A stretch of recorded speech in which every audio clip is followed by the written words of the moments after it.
Hey, welcome back to the channel. I haven't been on here. It's July 1st, this Saturday. I haven't been on here in a while because I just ain't been able to upload any videos because there just ain't been, I ain't really been into, uploading videos. To tell you guys the truth, I just ain't been into it. So I'm just going to be honest with you. And I got a little small message that you, every time I get done uploading a video, I'm going to put a little message on the end of it just to give you guys a little insight how I feel about YouTube and all that kind of stuff. So, with that being said, uh, I just got done watching a movie, and it's #1 on Netflix. And I couldn't figure out, I've been working like 10, 11 hours a day at work. And some of y'all out there that's got YouTube channels, a lot of y'all got a regular job, and y'all know what I'm talking about. So we don't have that much time to watch TV. But anyway, let me get straight to the point. This movie's called Run, Rabbit, Run.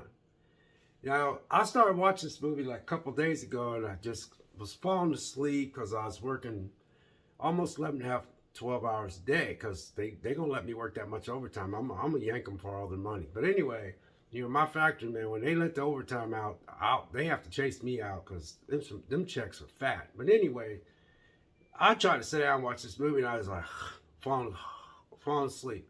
So I was like, and then I started watching it today because I want to work out, and it was storming earlier, but then I was like, I'm going to take a walk, but then it was raining, and then now the sun's out, and then I'm like, now I want to work out, but then I want to ride my bike, and.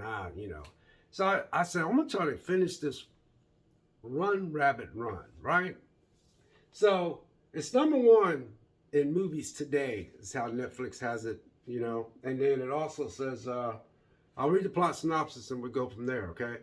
It says, in this unsettling thriller, a divorced mother becomes increasingly alarmed by her young daughter's strange behavior.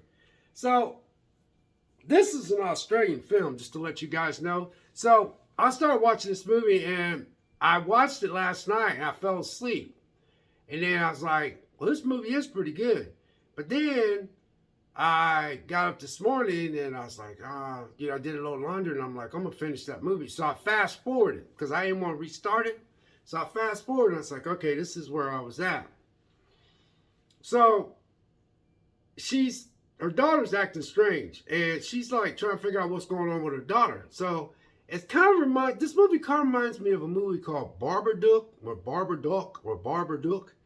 But this movie's made in Australia. So this mom, she's single. She just got through a divorce, but then she still, kind of have a halfway decent relationship with the dad. But the dad's married to this other woman, and I think the woman that her husband married, that her ex-husband married, she has a son, and I think something happened with his dad. But anyway, they didn't focus on that. They just focused on this divorced mother, and then so anyway, as the story progresses, the daughter started having these strange, this rabbit was dropped off by the door, and they don't know where it come from. Her mom wanted to get rid of the rabbit, but the little girl fell in love with it. This girl's got to be about 8 years old at the most. So she fell in love with the rabbit. So the rabbit stayed around the house. But as the story progressed, this little girl, her name is Mia, but she started calling herself Alice. And so her mom said, your name's not Alice, your name is Mia. So, but then as the movie progressed, she's wearing this mask that she made that she cut out. It looks like a rabbit. So as the story progresses, she goes and visits her mom because her daughter, the divorced mom, is a single mom, and their daughter is Mia, but then the daughter's dad, the mother's dad, which is Mia's grandfather, passed away recently, and Mia, the little girl, she was close with her grandfather. Okay, so he passed away recently. So then this divorced mother, her mom is in a nursing home because she has dementia or something like that. So as I'm putting this movie together, I'm sitting there going like, man, what's going on here? Because I'm like, damn, what's going on? So here's what goes on here. Okay. So as the movie unfolds, this little girl since she gets this rabbit, she starts calling herself Alex, and she starts going through these strange behaviors. She starts digging holes, and she starts hiding herself like a rabbit and stuff. So it starts progressively unfolding. Come to find out that Mia's mom had a sister named Alice that, ran away when she was a little girl, which was her younger sister. And I think that her dad, Mia's mother's dad, who passed away recently, which was her grandfather, it affected the whole family. And it affected the mom that was in the nursing home, okay, who had dementia. So she goes back to the house where she was raised, which I never understood why she did that, but because she needed to get away from the house that they was at in town, in the city. So she went out to where she was raised, and the daughter's like, what is this place? She goes, this is where I grew up. So, I'm watching this movie. I'm like, now why would you buy a house that it was in a nice location, but you had a cliff where you could fall down to your death? And I'm sitting there watching, like, it's beautiful, but now don't get me wrong, the cliff was way out there, right? But I'm like, man, if anybody falls, especially a child, they could die. But anyway, we'll get back to that cliff. But I'm like sitting here going, and here's the kicker. So as the little girl starts doing all these odd things, and it looks like Alice was possessing her body. So as the movie progresses, I'm sitting there saying to myself, she finally told her little daughter Mia, who's having all these problems and saying that she's Alice and this and that. She told her daughter that she said Alice was my younger sister, and she came up missing. And I sit there and I'm watching TV just a few minutes ago. I just got done watching this movie, right? I said, you killed your sister. Either you killed your sister by accident and you hid that death and you told your mom and dad that she ran away and it affected that whole family. Now it done came back and haunted you through your daughter. So I think Alice ended up Mia ended up being possessed by Alice in some way, because Alice wanted to let people know what really happened to her. And she was in a lake because Mia's mom killed her own sister because they were playing and she accidentally hit her with a thing. And so when she hit her with this thing, she was going to tell her mom and dad, and Mia's mother, which is grown now, didn't want her to tell her mom and dad what she did. And so she pushed her off a cliff and she killed her. But then she wouldn't tell her mom and dad that she came up missing, and that affected her mom and dad. So here's the thing. This is why I like this movie. This movie, I figured it out on my own. I said, you killed your own sister. So this ending is unbelievable, because they literally sit there and Mia ends up walking off into the cliff with Alice. And Alice is like, because Mia's dad, Mia's dad ended up coming out there to where she lived and goes, what's going on? Because they used to be, she used to be, her dad used to be married to her mom and they divorced. She goes, what's going on here? You ain't answering the phone. So they end up looking for her and they find her, but he ends up spending the night. But I'm like, as the movie, it's towards the end of the movie, I'm like, well, where's he at? Well, she gets up and he has a pillowcase over his head and he's just laid out in bed. So I said, she must have killed him. But then when she gets up, she looks for Mia and she can't get out of the house, and it shows Alice and Mia holding hands and walking off towards the cliff. And that's how this movie ended.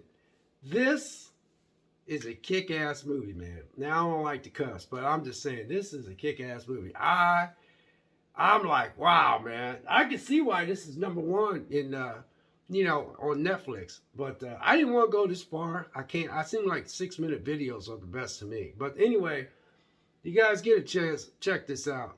But at the end of this, I want to always put a little message in. I'll be honest with you guys, I don't really care for YouTube, tell you the truth. Not like I used to. I just feel like everybody and their mom's trying to make a YouTube channel, and I just feel like, and that's cool. But I'm not trying to be famous on here, and I just can't upload videos a lot. And I'm just not into it like I once was. I'm just letting you guys know. So there won't be that many videos being dropped from here on out, even though I got 2 more I'm going to upload. I'm going to work on videos, but they'll take a while. I just want to be genuine with you guys. I enjoy doing this, but I feel like I'm pressured to do 6 minutes. I'm only pressured to do 7 and all that kind of stuff. I got to watch my clicks and views. And ever since I kind of, a couple weeks, just about less than a month ago, I was just like, I'm done with YouTube. I'm tired of trying to upload videos. I'm going to upload videos, and I'm going to be very honest with you. If you guys can't stay engaged past 6 minutes, I don't know what to tell you. I try to let you guys know how the movie is. I try to keep your attention. But it just seems like, people's attention span is very short, including mine when I watch. I look at a video, I always look at the time. 12 minutes, 16 minutes, 24 minutes. Now, there's some people that's got 24-minute videos, but when I see who it is, I'm like, yeah, I'm going to get into this video because they keep me engaged. You see what I'm saying? I don't know if I could do that or not, to be honest with you. So, look, I like YouTube, but then I don't. Okay? And I want to also let you guys know, I read the Bible every day. I try to live right in the eyes of God. And all I'm going to say is this. I know this has nothing to do with anything, but I just want to share it with you. I'm thankful that we got Netflix and Peacock and all these streaming services that you can, MGM Plus and all that, that has enough sense to drop movies like this and good TV series like this that we can't watch, because right now I feel like, man, I can't even go to the theater anymore. And it saddens me. I can't even go see that damn Indiana Jones and Dial of Destiny because it's not a type of Indiana Jones movie that I prefer to watch. You understand what I'm saying? I feel like, a lot of people give Crystal Skull a bad rep. Yeah, that refrigerator thing, yeah, I wish Steven Spielberg wouldn't have put it in there. But other than that, I kind of enjoyed that movie, But this one here, this movie, Dial of Destiny, it looks depressing. You got this lady in there that just seems like she's just making him look like he's some old, bad, grumpy old dude. The way they did his character, I just, the way the movies are made anymore, thank God you got movies like, Evil Dead Rise, and that was a pleasant surprise. Boogeyman was a pleasant surprise. There's movies out there that people are making, you guys, that are just, they're a pleasant surprise. You're like, wow, you're not trying to shove a message down my throat. You're not trying to do this, all this other stuff, the names that I do not want to put on this channel. But y'all know what I'm talking about. But this movie has nothing in it. It don't have no message. It has no checking of the boxes. And y'all know what I mean. Put that in there. Make sure that's checked off. Make sure you say that. Check that off. Make sure this is in there. Check that off. This is it's a Australian independent movie, and it's a thriller. It's basically a thriller mystery type movie. All right. So anyway, I'm going on 13 minutes, and sorry if I went overboard. I can't do 6 minutes. I just wanted to let y'all know that every video from here on out, I'm gonna put a little message at the end. God bless and take care. I am at 50 subscribers, which is shocking because I didn't think I was gonna get that far. Because I had a YouTube channel called Total Topics, which I really enjoyed that channel, but I had a lot of family members on there that wasn't watching my stuff. And I said, the next time I start a YouTube channel, I want to start from the ground floor. There's another person I follow, and she's real good, and she's just normal. She doesn't try to be anything. She's just being herself. And that's the type of YouTube channel that I'm attracted to. She said that when she started her YouTube channel, she wanted it from the ground floor. She wanted the people that really wanted to watch her stuff instead of asking your next door neighbors and family members to subscribe. It don't mean nothing if they're not going to watch what you watch. I got sons that ain't into what I'm doing. I watch stuff that they watch and I'm like, damn. But my sons are my sons, and my daughter is my daughter. And when you get around certain family, I got nephews in St. Louis that's in their 40s, and some of the stuff they watch, I'm like, why the hell are you subscribed to my channel, So, with that being said, I said, this time I'll make a YouTube channel, which is this channel here. I'm going to make sure it starts from the ground floor. So thank you very much for this, the 50 subscribers. So God bless and take care, and we'll catch you in the next video. We'll see you.